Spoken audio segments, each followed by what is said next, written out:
Culture Soccer.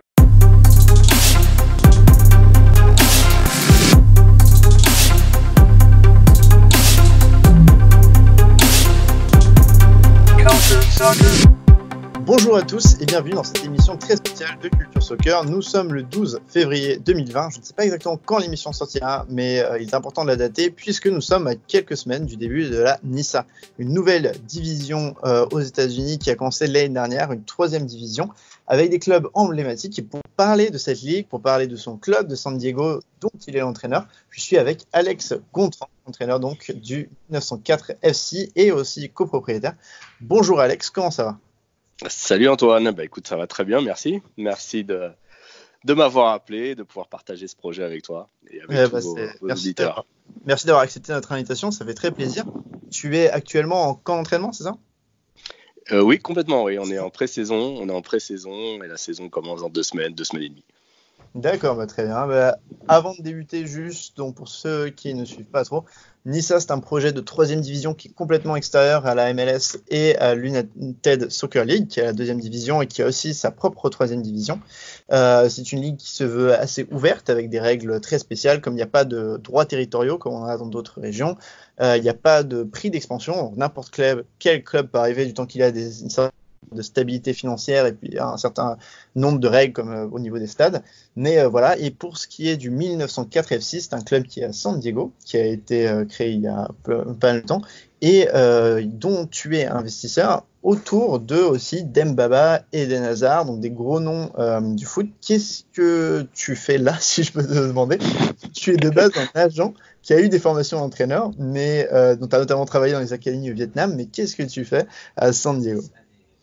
Ah, écoute, c'est un long parcours, je vais la faire un petit peu courte.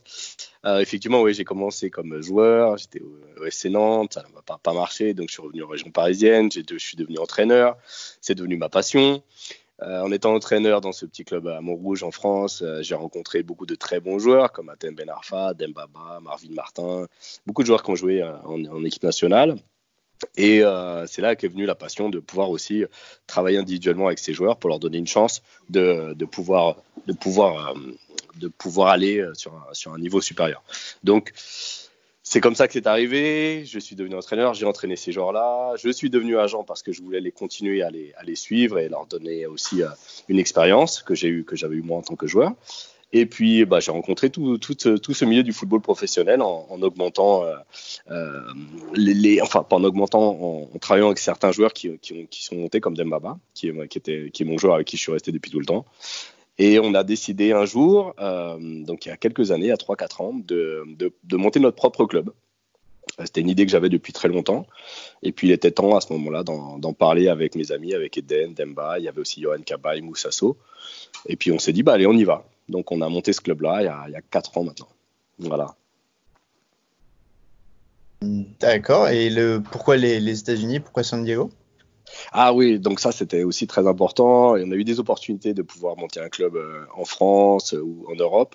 Et un petit peu comme toi, Antoine, ça fait un petit moment que je regarde les États-Unis. Moi, je suis venu jouer en 94, donc c'était juste après la Coupe du Monde.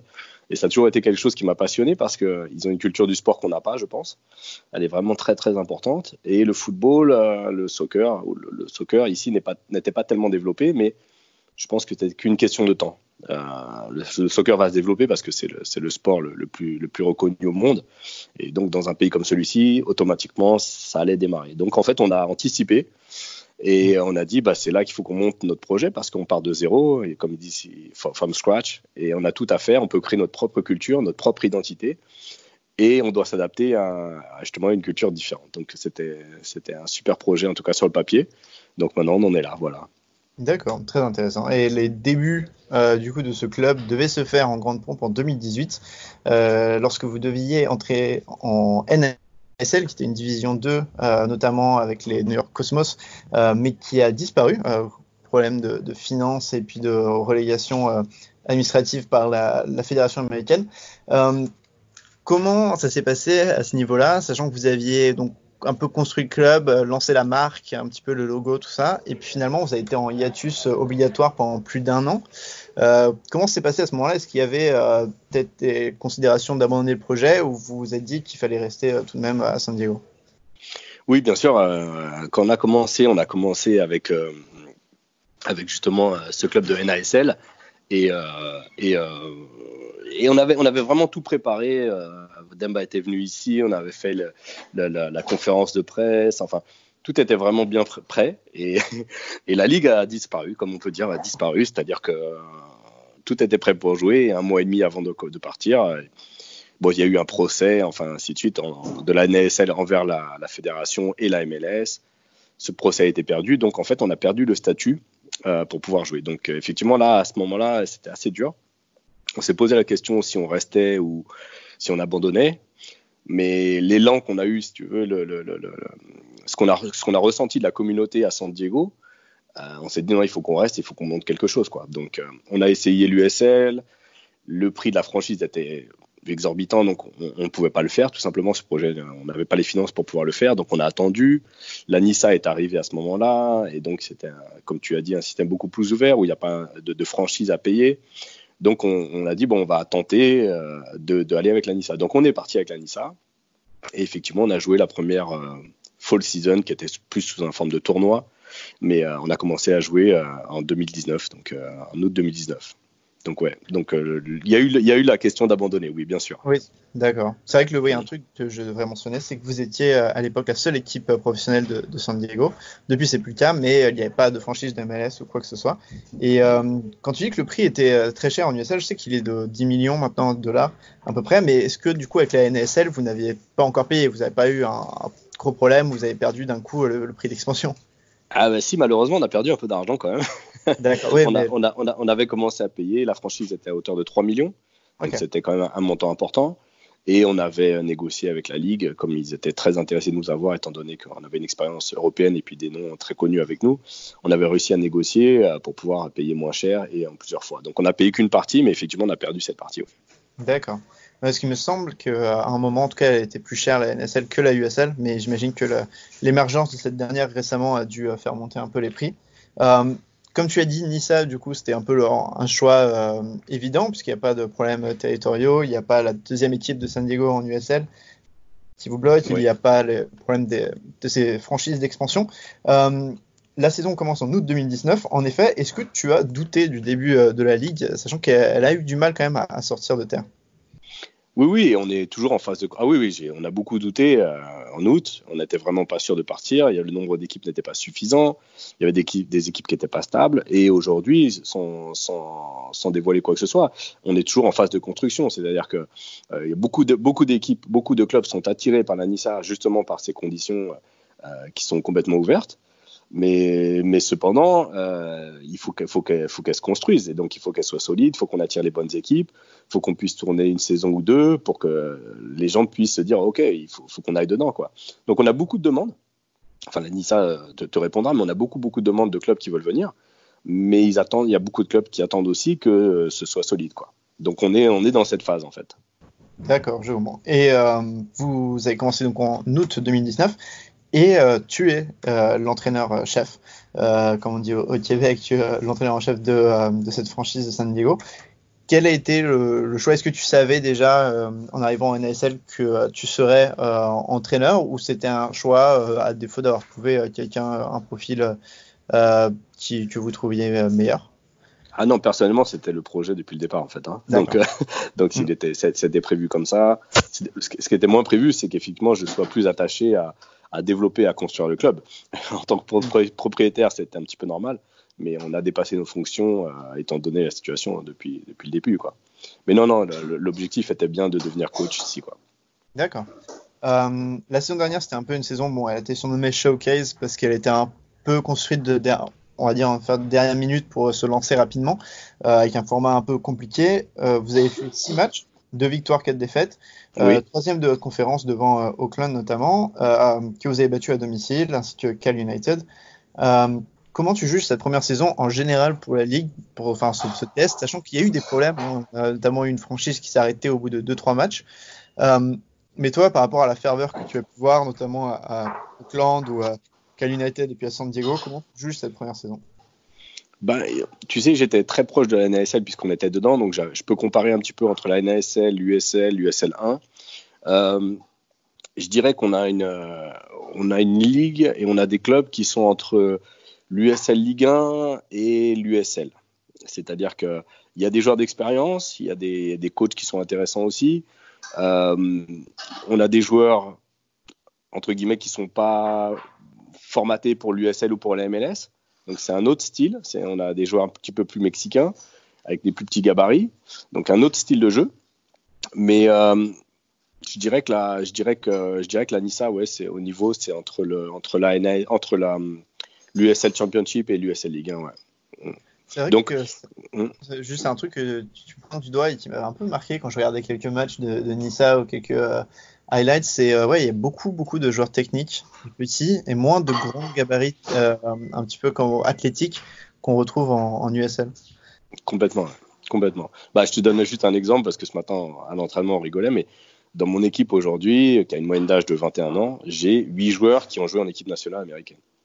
Donc, tu vas dans n'importe quel pays dans le monde, c'est impossible d'avoir ça. Enfin, c'est quasiment impossible. Et aujourd'hui, c'est des joueurs qui n'avaient pas de club. C'est des joueurs qui n'avaient pas de club, quoi. Et ils ont un talent énorme. C'est des mots qu'on a un talent énorme, mais par contre, leur gabarit leur permet pas de jouer dans ces ligues MLS ou USL, où la culture est plus basée sur l'athlète que sur le jeu, quoi, si tu préfères. D'accord, ouais, c'est intéressant. Donc il y a une sorte de... Ouais, vous remplissez un trou qui était laissé par la USL et la MLS. Et donc cette première saison, en termes d'ambiance dans les stades, par exemple, t'en as pensé quoi?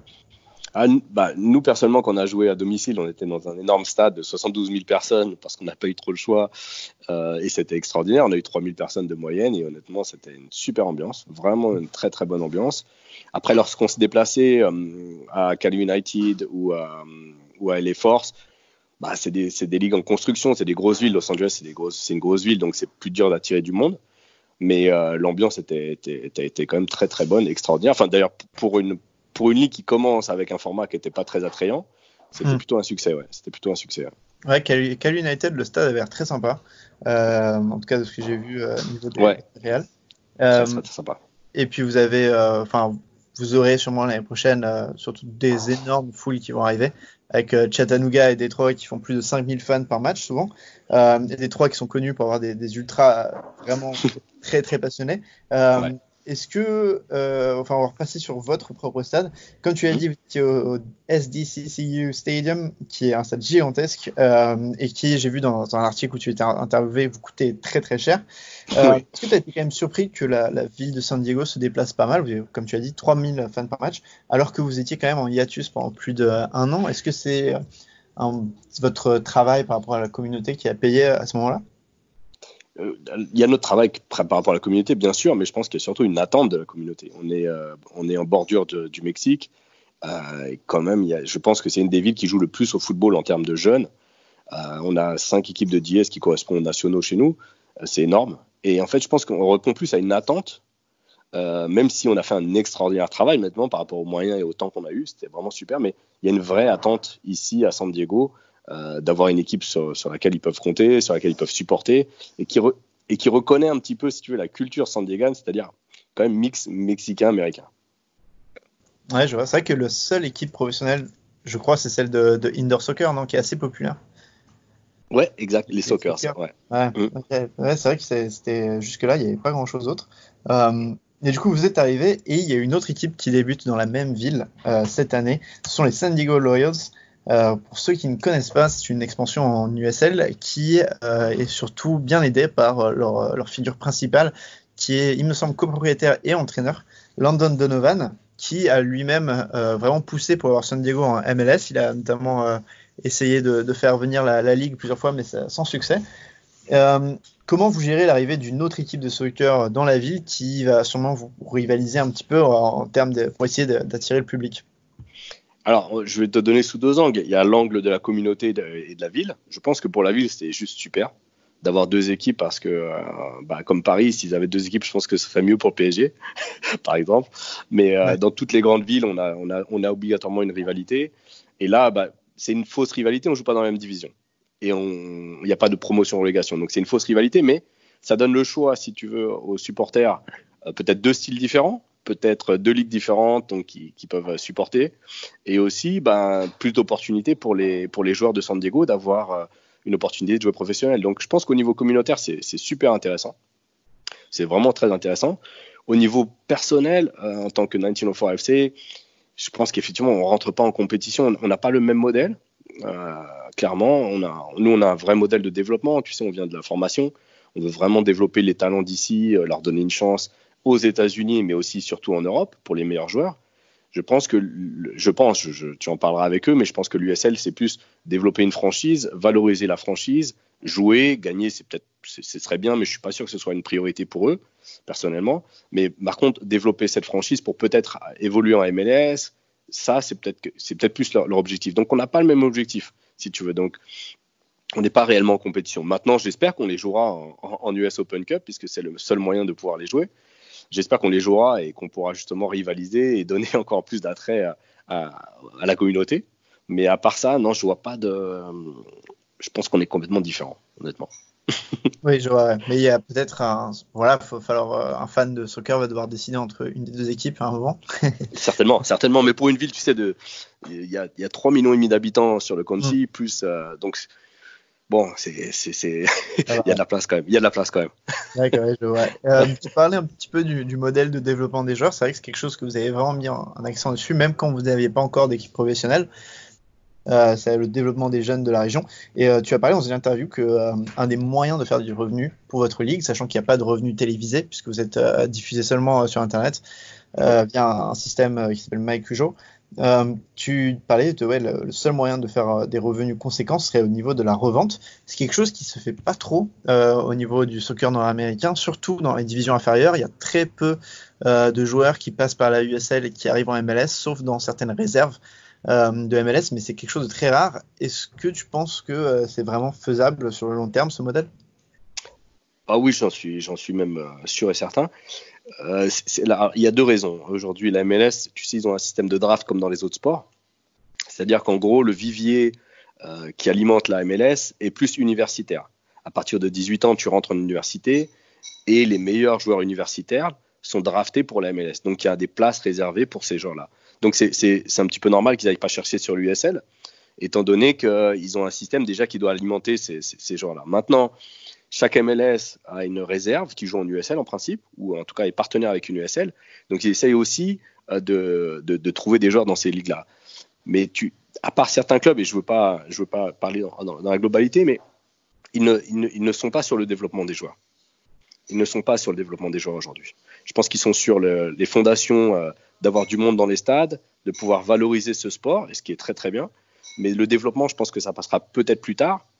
Et c'est là où je pense que c'est une erreur, pour moi en tout cas, parce qu'ils ont des talents, vraiment des très gros talents. Enfin, je ne veux pas parler de Davis parce qu'il est canadien, mais aujourd'hui il joue titulaire au Bayern de Munich et c'est un joueur qui joue en MLS. Tu vois, mais il y a Tyler Adams, par exemple. Exactement. Il y a énormément de joueurs aujourd'hui américains qui sont en train de partir. Les U20 qui ont joué la Coupe du Monde aujourd'hui, ils jouent. Les mômes, ils jouent à l'Ajax, ils jouent au Barça, ils jouent à Schalke, c'est vraiment il y a vraiment des talents. Donc, je pense qu'ils oublient un petit peu ça et c'est dommage parce que leur équipe nationale en pâtit automatiquement. Hein. Aujourd'hui, si l'équipe nationale ne décolle pas, c'est parce qu'ils n'arrivent pas à développer de joueurs. Et en fait, nous, on voudrait aider dans ce sens-là, sans arrogance ni quoi que ce soit, mais on voudrait aider dans ce sens-là, apporter ce qu'on a appris en Europe pour pouvoir développer des joueurs de qualité internationale et non pas que nationale pour l'USL ou la MLS. Nous, notre rôle, en tout cas, c'est de développer des joueurs pour l'Europe. Après, si ces joueurs-là on veut vraiment avancer sur la MLS, j'espère qu'ils auront leur chance en MLS. Mais je pense que les critères ne sont pas tout à fait les mêmes, comme tu le sais. Il y a une grosse base athlétique. Et nous, en Europe, aujourd'hui, on est surtout sur une base technique et compréhension du jeu. Donc, on force notre formation là-dessus, en tout cas. D'accord. Non, mais après, je suis d'accord avec toi sur la plupart des trucs. C'est juste au niveau de la draft, par contre, ça change vraiment. On voit que la draft est un peu reléguée au second plan. Mais c'est vrai que, à part certains, il y a quelques clubs MLS qui sont vraiment en train de switcher au niveau de la formation. Je pense à New York, à Dallas, à Seattle. Red Bull, bien sûr. Qui vraiment commence à mettre un peu de place dessus. Mais c'est vrai qu'il y a beaucoup d'étrangers, donc peu de chance pour les jeunes Américains. En effet, pour revenir au 1904, vous revenez en ISA pour 2020 avec un nouveau format, 14 matchs, une seule conférence, donc pas de conférence divisée cette fois-ci. Donc ça veut dire Ouais. plus d'adversaires à affronter. On a parlé des deux nouveaux clubs qui arrivent, Chattanooga et Detroit FC. Il y a aussi le New York Cosmos qui devrait arriver cet été. Est-ce Oui. qu'il y a un adversaire par rapport à ceux-là, ou alors ceux de la conférence Est que l'année dernière tu n'as pas pu voir encore? Est-ce qu'il y en a un qui t'intéresse le plus, ou un stade que tu as envie de visiter, ou une équipe ou un joueur en particulier que tu as hâte de confronter? Pas spécialement. Moi, là, je suis vraiment super intéressant. C'est super intéressant, c'est de pouvoir bouger sur tous les États-Unis. Il n'y a pas une vraie culture, donc c'est pas parce qu'on va sur l'Est que ça joue différemment qu'à l'Ouest. Mais par contre, le fait de bouger, d'aller rencontrer des nouveaux coachs, des nouveaux stades, et ainsi de suite, je pense que ça, c'est juste extraordinaire. Donc même si ça fait des gros déplacements, nous, on est prêt à les faire et on est juste super excités de pouvoir jouer sur les autres franchises. Et comme tu disais, Détroit, ça va être juste super intéressant d'aller les jouer parce qu'il va y avoir du bruit, il va y avoir une vraie ambiance. Chattanooga, c'est pareil. Donc, non, je suis pas excité de jouer contre certains joueurs, mais vraiment le fait de pouvoir bouger partout sur les États-Unis. Ça, oui. Et c'est pas, ça va être un gros challenge, non, pour la NISA de gérer le prix des transports, notamment. C'est quelque chose qui fait du mal aux ligues inférieures aux États-Unis. Sachant que vous êtes quand même, de San Diego à, je sais pas, à New York ou Détroit, ça fait quand même d'énormes vols et puis de transport en car, etc., non? Ouais, je pense que c'est le sacrifice aujourd'hui. C'est-à-dire que si tu veux monter quelque chose de différent, il faut avoir des ambitions différentes. Et je pense que aujourd'hui, c'est intéressant de bouger comme ça, puisque les autres ligues, tu sais qu'elles ont des conférences. Mais c'est un pays qui est énorme, donc je comprends très bien les conférences. Mais si on pouvait jouer sur tous les États-Unis, ça serait quand même mieux, je pense. Ouais, je Ouais. vois. Et, Mais t'as raison, il y a des coûts, il y a des coûts associés qui sont importants. C'est pas la ligue qui les prend, c'est chaque club. Donc c'est vrai que pour les clubs, c'est un budget qui est important. Mais voilà, c'est certainement comme ça aussi qu'on montrera quelque chose de différent, quoi. Et en 2020, vous arrivez dans un nouveau stade, le Lincoln High School, puisque l'ancien était, comme tu as dit, trop grand et trop cher. Quelle est sa capacité et est-ce qu'il est plutôt bien placé? Comment ça se passe pour les fans? C'est totalement différent. C'est un stade qui fait 3700 places, qui est intéressant par sa configuration, parce que déjà, il a la largeur légale, c'est-à-dire qu'il fait bien 68 mètres de large. Et étant donné notre jeu, c'était important pour nous. Après, c'est un synthétique qui n'est pas une super qualité, donc ça, on n'aime pas. Il y a les lignes de football américain, donc on a demandé à les peindre. Ça devrait être bon, donc on devrait pouvoir avoir que des lignes de football. Le stade en lui-même est sympa parce qu'il est fermé, il est assez grand, donc on peut vraiment faire quelque chose d'intéressant à l'intérieur.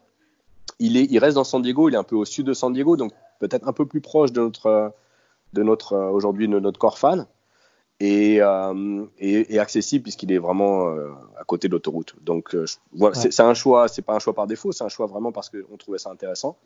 Maintenant, c'est peut-être pas un choix sur du long terme. Non, mais c'est vrai que c'est hyper important la place. Et puis Auckland joue dans un stade un peu pareil, une sorte de lycée qui a, j'ai l'impression, par rapport aux images que je vois sur Google, est un peu similaire. Et ça marche super bien chez eux. Donc il n'y a pas de raison en effet que ça marche pour vous. Est-ce qu'il y a un adversaire que tu doutes un peu plus, ou un adversaire qui paraît être le favori pour cette saison? Encore une fois, Cal United qui a gagné l'année dernière sur notre conférence. C'est une équipe qui est expérimentée. Ils sont assez stables, ils ont des moyens intéressants, ils ont un beau stade. Je pense que ils font un bon choix de joueurs. Ils ont des joueurs plus d'expérience que nous. Ils sont un petit peu moins dans le développement, mais je pense que c'est un des favoris. Auckland s'est renforcé, donc ils ont changé de coach aussi, donc il faudra voir. Sur la partie Est, je sais pas. Sur la partie Est, honnêtement, je sais pas. Non, je sais pas. C'est pour ça que ça va être sympa, c'est d'aller nous confronter à d'autres équipes là-bas. Je connaissais bien Miami, donc je savais ce que ça valait à peu près.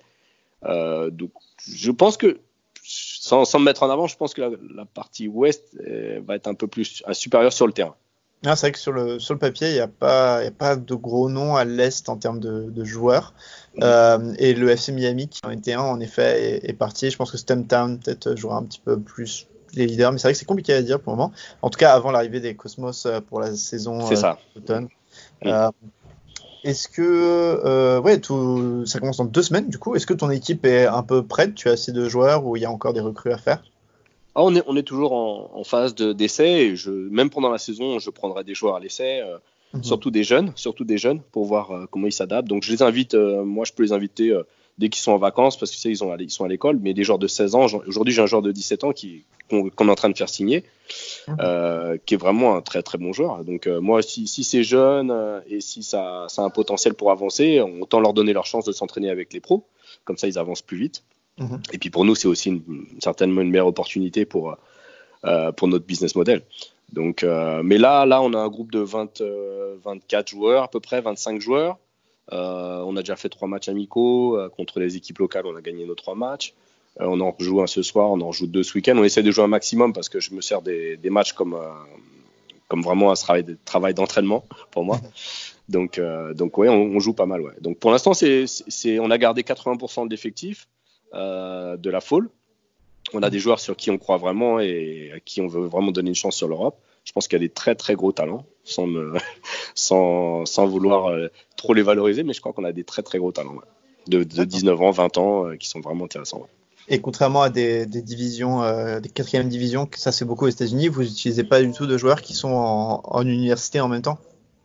Non, on n'a pas le droit. On n'a pas le droit. Ils n'ont pas le droit de signer professionnel de toute façon, sinon ils perdent leur éligibilité d'université et surtout ils peuvent plus jouer dans les deux, quoi. Ils peuvent pas jouer dans les deux. D'accord. Okay. Donc on a beaucoup de joueurs qui finissent leur cursus universitaire. Oui, qui arrivent après. Ouais. D'accord. Et ensuite, tu parlais de la NISA plus généralement. Tu disais qu'il y a énormément d'équipes qui essayaient d'intégrer la Ligue. Quel futur tu vois un petit peu pour la Ligue passer la saison 2020? Est-ce que tu vois un petit peu la Ligue grandir très vite avec de nombreux clubs amateurs qui sont plutôt bien gérés? Ou est-ce que ça sera une évolution qui sera peut-être plus prudente et plus progressive?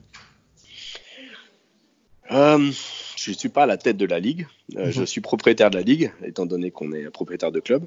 Mais moi, ce que j'aimerais, et j'en parle souvent au board meeting, c'est qu'on ait aussi un gros soutien de la Ligue, c'est-à-dire pour pouvoir la développer dans les bonnes conditions. C'est-à-dire qu'un petit peu comme les ligues européennes ou ainsi de suite, qu'on ait des revenus provenant de la Ligue, que ce soit des revenus liés à la compétitivité, ceux qui gagnent, ou tout simplement par rapport à du sponsoring global, ou par des droits télé, ou des sponsors télé, ou ainsi de suite. Mais une aide de la Ligue aujourd'hui ferait complètement la différence, je pense, par rapport aux autres ligues, et nous permettrait d'évoluer beaucoup plus rapidement et plus sereinement. Voilà. Moi, c'est ce que je pense. Après, si tu me poses la question aujourd'hui, je pense que ça va se monter petit à petit. Parce que c'est pareil, il faut faire attention, tu sais, c'est pas parce que tu rentres dans la ligue que tu vas pouvoir y tenir. Et le but, c'est de pas essayer de garder les équipes qui sont dedans et d'en rajouter, mais de gagner en stabilité. Donc je dirais prudent. Ça pourrait aller plus vite si effectivement il y a un groupe qui croit en cette ligue et qui investit dans cette ligue, comme ils ont fait en première ligue ou comme dans les grosses ligues, quoi. Ouais. D'accord, ouais. Un peu de prudence, ouais. Et ma dernière question, je crois, pour ce soir, c'est sur le nom. Alors, j'ai gardé un peu à la fin parce que c'est un peu une blague qui a été donnée par elle, mais le logo de San Diego est très cool. Le nom 1904 était très étrange au début. Beaucoup de personnes avaient du mal à comprendre. Donc la logique derrière, c'est que 1904, c'est 19 et 04. Et le 19, c'est le S dans l'alphabet. La quatrième lettre, c'est le D. Donc ça fait SD comme San Diego. Et puis ce sont 2 lettres qui ressemblent aussi dans votre logo au 9 et au 0. Donc ça marche très très bien. Mais il y a une blague un peu qui tourne sur les réseaux sociaux, c'est qu'il y a un film très connu aux États-Unis qui s'appelle Légende vivante, ou Anchorman en VO avec Will Ferrell. Et dedans, le présentateur qui est assez stupide et qui est présentateur télé à San Diego dit que San Diego a été découvert par les Allemands en 1904. C'est une scène un peu culte de sa première date avec l'autre journaliste avec qui il essaie d'avoir une relation. Est-ce que ça vient de là ou alors pas du tout et c'est une coïncidence complète? Non, pas du tout. Mais on a été non, pas du tout. On a été les premiers surpris. On a rigolé parce qu'en plus Will Ferrell est propriétaire de LAFC. Tu vois, de la franchise. Donc on a vraiment rigolé. Et moi, je connaissais pas le film. Je connaissais pas ce film-là. Et quand on a sorti le nom, il y a eu cette blague et ainsi de suite. Moi, j'ai regardé le film automatiquement. Et effectivement, on a vraiment rigolé parce que le film c'est un film comique. Et quand tu entends ça, tu te dis, il y a des gens qui peuvent peuvent prêter à confusion justement en disant mais c'est vrai, ça a été découvert en 1904 par les Allemands. Et donc nous on a vraiment rigolé. Non, en fait ça vient vraiment d'une supportrice qui a suivi le club depuis le départ. Et on cherchait un nom, en fait, tout simplement, comme tout le monde, tu sais, un nom, un logo. Ouais. Et on en a eu beaucoup. Alors, la question, c'était est-ce qu'on se met vraiment dans le système américain avec les Jaguars, tu vois, tous les noms de franchises qu'ils ont aujourd'hui, ou est-ce qu'on essayait de trouver quelque chose un peu plus identitaire, peut-être européen, avec le football club et non pas soccer club. Et en fait, quand ils nous ont amené cette idée-là, en fait, ça a fait l'étincelle tout de suite parce que nous, c'est un club qui est pour San Diego. Je veux dire, c'est pas une franchise, c'est-à-dire qu'on va pas emmener 1904 FC à Dallas. C'est comme si tu disais le PSG, ils vont jouer à Marseille. Non, t'as un nom, c'est ta ville, c'est ce que tu représentes, c'est la fierté de ta ville et ainsi de suite. Donc, ça correspondait bien à ce qu'on souhaitait. C'est-à-dire, nous, c'est un club pour la ville de San Diego, pour la communauté de San Diego, pour les jeunes footballeurs de San Diego. Donc, c'était pour nous parfait. Et puis oui, ça attire l'attention. 1904, le logo a été créé par un ami qui est vraiment très très doué, qui fait les logos pour Nike, pour l'équipe de France et ainsi de suite, qui est un Français. Donc c'était une bonne combinaison. On aime beaucoup, nous, en tout cas on aime beaucoup le nom, et la marque dans streetwear marche super bien.